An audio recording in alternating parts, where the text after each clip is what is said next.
One of the most important differences between rich people and not rich people is whether to have financial knowledge or not, and also to apply that financial knowledge. Now, if you want to start managing your money like the rich people do, in this video we'll talk about 9 points how you can start to do that. And those points will be: set goals, track, save, get out of debt, invest, diversify, automate, optimize, and enjoy. Now let's start with set goals. Someone who sets a goal is much more likely to achieve it or achieve anything than someone who doesn't.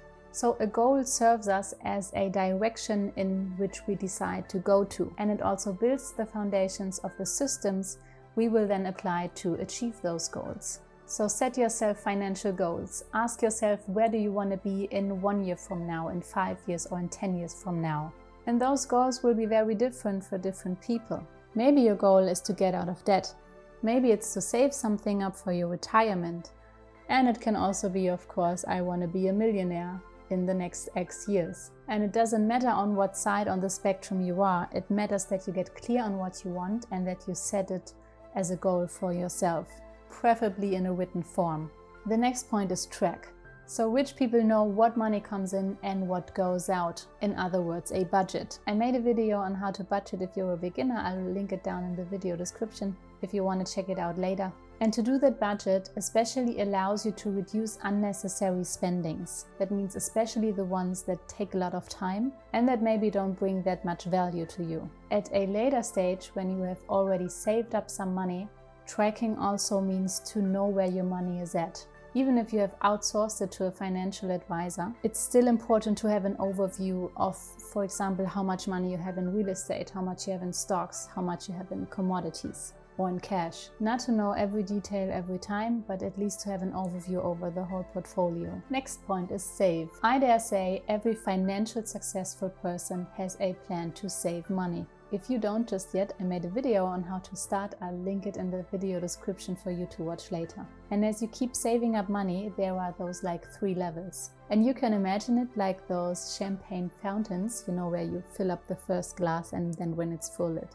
flows on to the next level and then to the next level. And our first glass we fill up, or in other words, the first level is our emergency fund. Maybe you have asked yourself why rich people that go bankrupt are still able to keep up their lifestyle for a couple of months. So they don't have to sell their houses or their stuff immediately. And that is because they have an emergency fund that allows them to still pay their living costs, while at the same time they can get back on track with their income. For the emergency fund, you can either use your income or your living expenses. For example, if you have an income of 5,000 a month, you can just take these 5,000 times the couple of months that you want to save up. Or you can also choose your living expenses of, for example, 3,000 a month and then take these 3,000 times the couple of months. I think in general it's recommended to save up 3 to 6 months. I think if you are employed and it's very easy for you to find a new job, then 3 to 6 months is absolutely fine. If you are self-employed or you own a business, or maybe you work in a job where there's not a lot of job opportunities and it might take you a little longer to find a new one, then I'd rather recommend the 6 to 12 months. I personally chose my living expenses and 12 months because, I just like to be on the safe side, and I have this money in a separate bank account all the time. So if something happens, I can access it very quickly and very easy. Our second level is financial independence. If you save up money and you also invest it into assets and that assets earn you more money, and as of a certain size of that invested money, the interest rates actually might be so high that they pay for your living expenses. So that would mean that you actually don't have to work anymore if you don't want to. If you are interested in how to calculate that, I can make a separate video about it. The third level is financial freedom. That means that from this profit you can actually live the lifestyle that you want. The next point is get out of debt.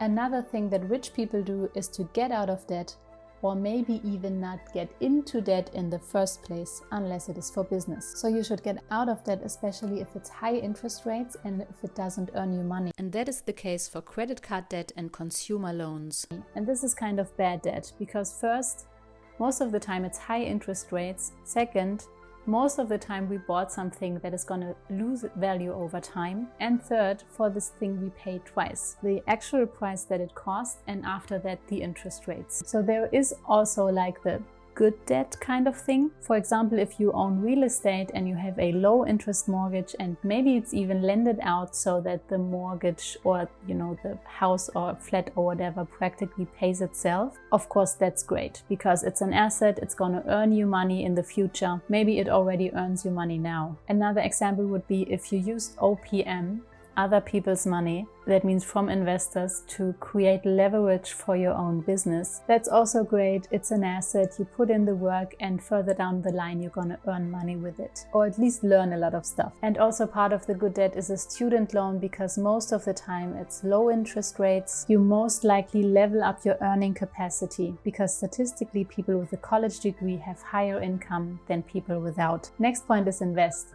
Rich people invest their money into assets that then earn them more money. That can be stocks, real estate, commodities, and also other businesses. And investing here also means to invest in yourself. That means invest in your knowledge and never stop learning.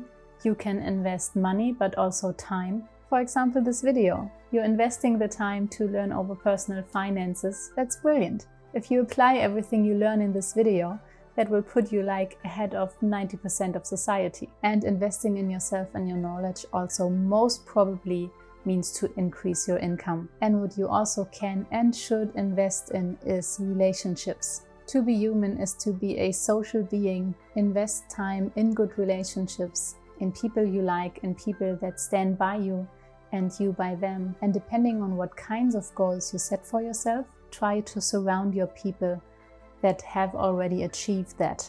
For example, if you want to get out of debt and you keep hanging out with people who are also in debt, that might be a little difficult, because being in debt became kind of normal. Maybe it's even part of the identity of this group. So it probably would be more helpful to hang out with people who got themselves out of debt successfully. The next point is diversify.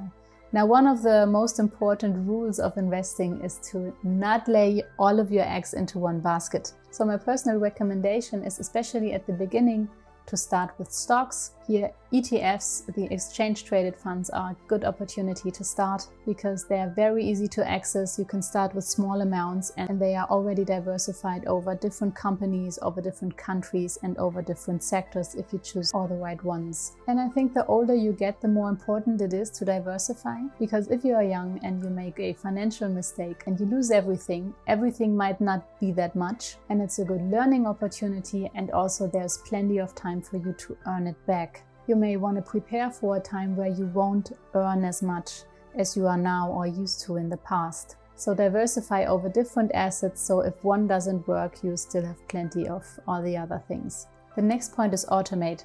So you want to define a process, implement it once, and then you might want to adjust once or twice a year. And this applies to a few points we've already talked about. For example, for the goal setting, for the tracking, for the saving, for the investing. Maybe choose a certain date for yourself to go over all these things, over your goals. Have you maybe achieved them already so you can set new ones? Or have your priorities changed and now you also want to change the goals? Look at the status quo at that moment. Are you still saving enough? Do you want to save more? Do you want to save less? And also, how is your investment portfolio looking like? So there's no need of thinking about them or acting upon them every single day. Automate all of that as much as possible so you have more time for the things you want to concentrate on. The next point is optimize, and what I mean by this is to pay attention to taxes. Now, taxes are always going to be there. That is actually a good thing. Rich people see taxes as costs, and that is something that you want to reduce as much as possible. You can either do it yourself, for example, with certain programs, or you can also outsource it to a tax consultant. And the last point is enjoy. And yes, I think that is not often talked about, but if you are putting in the work of all that cost cutting and saving optimization and investing and the money you maybe have hardly earned. Also, we never know how long we're actually gonna live. All the more important to also pay attention to these little and nice moments. The way I do it is I have a separate account for this, my fun account, and a little portion of everything I earn I put there. And if I want to treat myself to something nice, I just can without feeling guilty. If you enjoyed this video, I would appreciate it if you gave it a thumbs up. If you're sold on the whole investing thing, I've linked a video, a beginner's guide for you here. Hope you have a wonderful day, and I'll see you in the next video. Bye bye.